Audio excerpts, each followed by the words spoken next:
আর শুরুতেই যে খবরের দিকে নজর রাখবো, অভিষেক বন্দ্যোপাধ্যায়ের বিরুদ্ধে থানায় অভিযোগ বিজেপি নেতা অভিজিৎ দাসের। অভিষেকের বিরুদ্ধে ভোটে লড়েন অভিজিৎ দাস। অভিষেক বন্দ্যোপাধ্যায়ের বিরুদ্ধে তিনি এবার থানায় অভিযোগ করলেন। আর শুধু অভিষেক বন্দ্যোপাধ্যায় নয়, অভিষেক সহ 6 জনের বিরুদ্ধে অভিযোগ ডায়মন্ড হারবার থানায়। আমাদের সঙ্গে সরাসরি রয়েছেন প্রতিনিধি আনিসুদ্দিন। অভিষেক বন্দ্যোপাধ্যায়ের বিরুদ্ধে মূলত কি অভিযোগ, কেন অভিযোগ দায়ের করা হলো থানাতে? একেবারেই দেখো, ডায়মন্ড হারবার লোকসভা কেন্দ্রের বিজেপি প্রার্থী ছিলেন অভিজিৎ দাস ওরফে ববি। 2019 এবং 2024 বছরে তিনি কিন্তু প্রতিদ্বন্দ্বিতা করেছিলেন সাংসদ অভিষেক বন্দ্যোপাধ্যায়ের বিরুদ্ধে, এবং তার যেটা অভিযোগ 2018 সালে এবং 2023 সালে তাকে দুবার আক্রান্ত হতে হয়েছে ডায়মন্ড হারবারে। এবং 2018 সালে তিনি একটি সভায় আসছিলেন, সেই সময় কপাটহাট মোড়ে তার উপর সশস্ত্র হামলা হয় এবং তিনি রক্তাক্ত হন। সেই সময় তিনি থানায় অভিযোগ দায়ের করেছিলেন, কিন্তু অভিষেক বন্দ্যোপাধ্যায়ের বিরুদ্ধে সে সময় অভিযোগ নেওয়া হয়নি, এমনটাই কিন্তু তিনি দাবি করেছেন।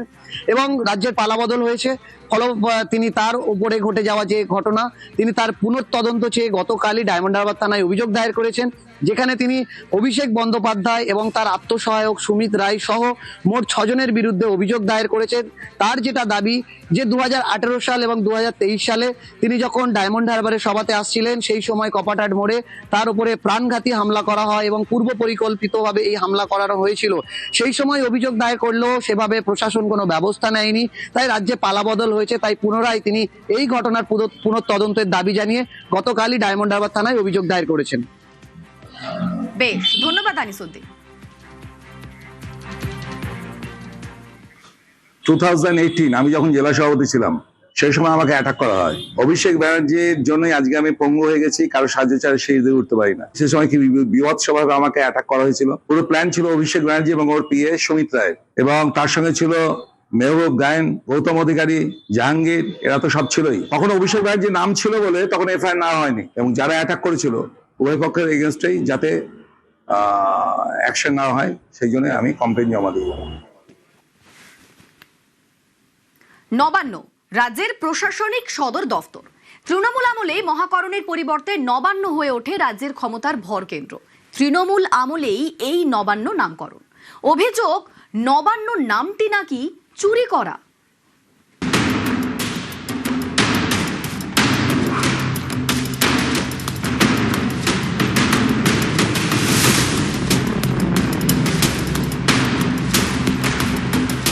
অনেকে বলছেন এ যেন চুরির বৃত্ত সম্পূর্ণ। গত 15 বছরের তৃণমূল জামানা, বালি থেকে ভেড়ি, কিছু চুরি বাকি নেই। তৃণমূল জামানায় রাজ্যের প্রশাসনিক সদর দপ্তর হয়ে ওঠে নবান্ন। এই নবান্ন নামটিও নাকি চুরি করে নেওয়া।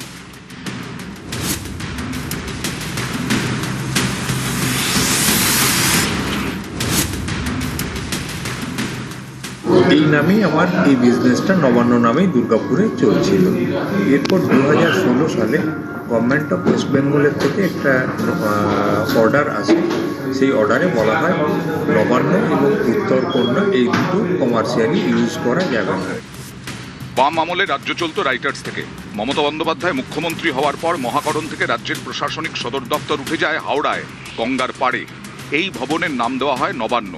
অভিযোগ, এই নবান্ন নামটি নাকি চুরি করে নেওয়া হয়েছে। এই নামের মালিক অন্য কেউ। পালাবদলের পর মুখ খুললেন তিনি নিজেই।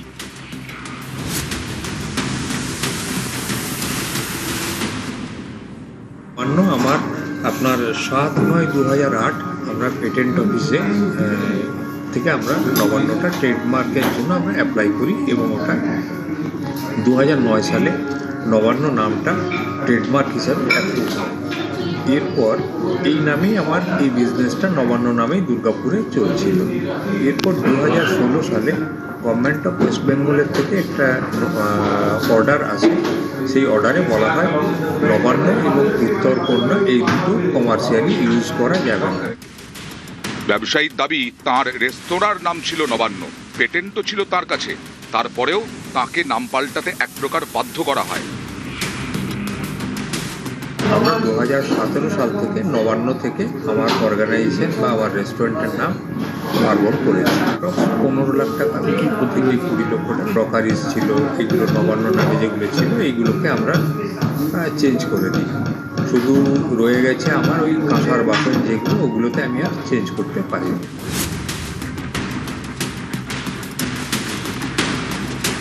এ এক নজিরবিহীন পরিস্থিতি। রাজ্য প্রশাসনের সদর দফতর, সেটার নাম নাকি চুরি করে নেওয়া। এই নবান্ন কাহিনীতে কোলাহল পড়ে গেছে বাংলার রাজনীতিতে। দুর্গাপুর থেকে অর্পণ চক্রবর্তী, নিউজ 18 বাংলা। বালি চুরি, কয়লা চুরি, জমি চুরি, ভেড়ি চুরি, তৃণমূলের বিরুদ্ধে চুরির অভিযোগের পাহাড়। তৃণমূলের জোড়াফুল লোগো, সেটাও নাকি চুরি করা, এমনই অভিযোগ শিল্পী সোমনাথ চৌধুরীর।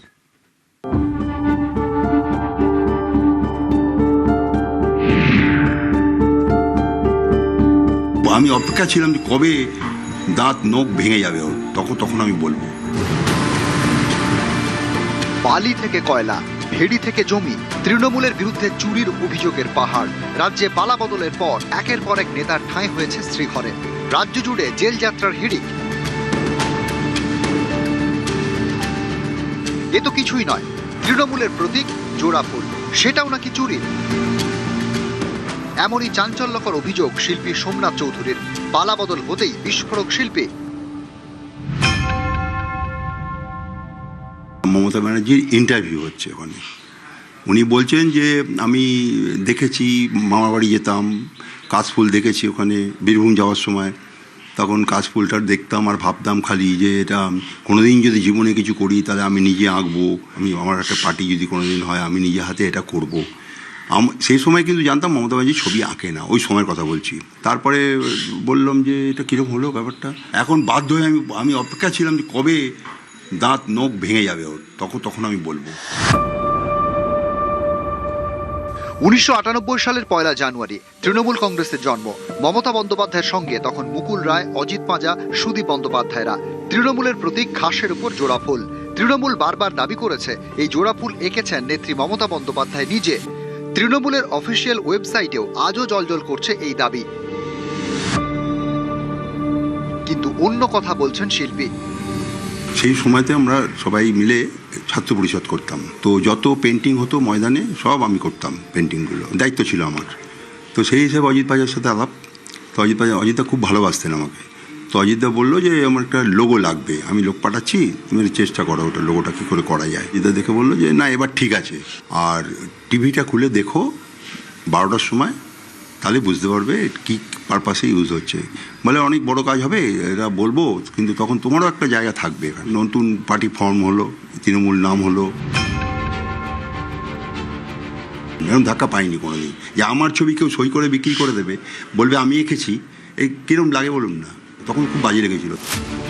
শিল্পীর দাবি তাঁর আঁকা প্রতীক তৃণমূলের পতাকায়, পার্টি অফিসে, এমনকি নেত্রীর পোস্টারেও জল করছে। সব দেখেও কিছু করতে পারেননি তিনি। আমি আবার জিজ্ঞেস করলাম উঁচু মহলে, নাম বলবো না কারণ। তো জিজ্ঞেস করার পরে বললো যে দাঁড়াও তোমার কলটা ব্যাক করছি। 10 মিনিট বাদে আবার ব্যাক করে বললো না খবরদার না, তুমি বলবে না, তোমার ওখানে কালি লেগে যাবে, তোমার এটা অন্য জিনিস, তুমি থাকবে কিন্তু পার্টি থাকে না, 5 বছর অন্তর চেঞ্জ হতে পারে। লোগোটা আপনি ক্রিয়েট করেন? আমি করি প্রথম থেকেই, পেন্সিল থেকে শুরু করে একদম শেষ পর্যন্ত আমি করি। তো মমতা বন্দ্যোপাধ্যায় ক্লেম করলেন যে উনি এঁকেছেন, তখন কিন্তু আমরা জানি উনি ছবি আঁকতে পারেন না।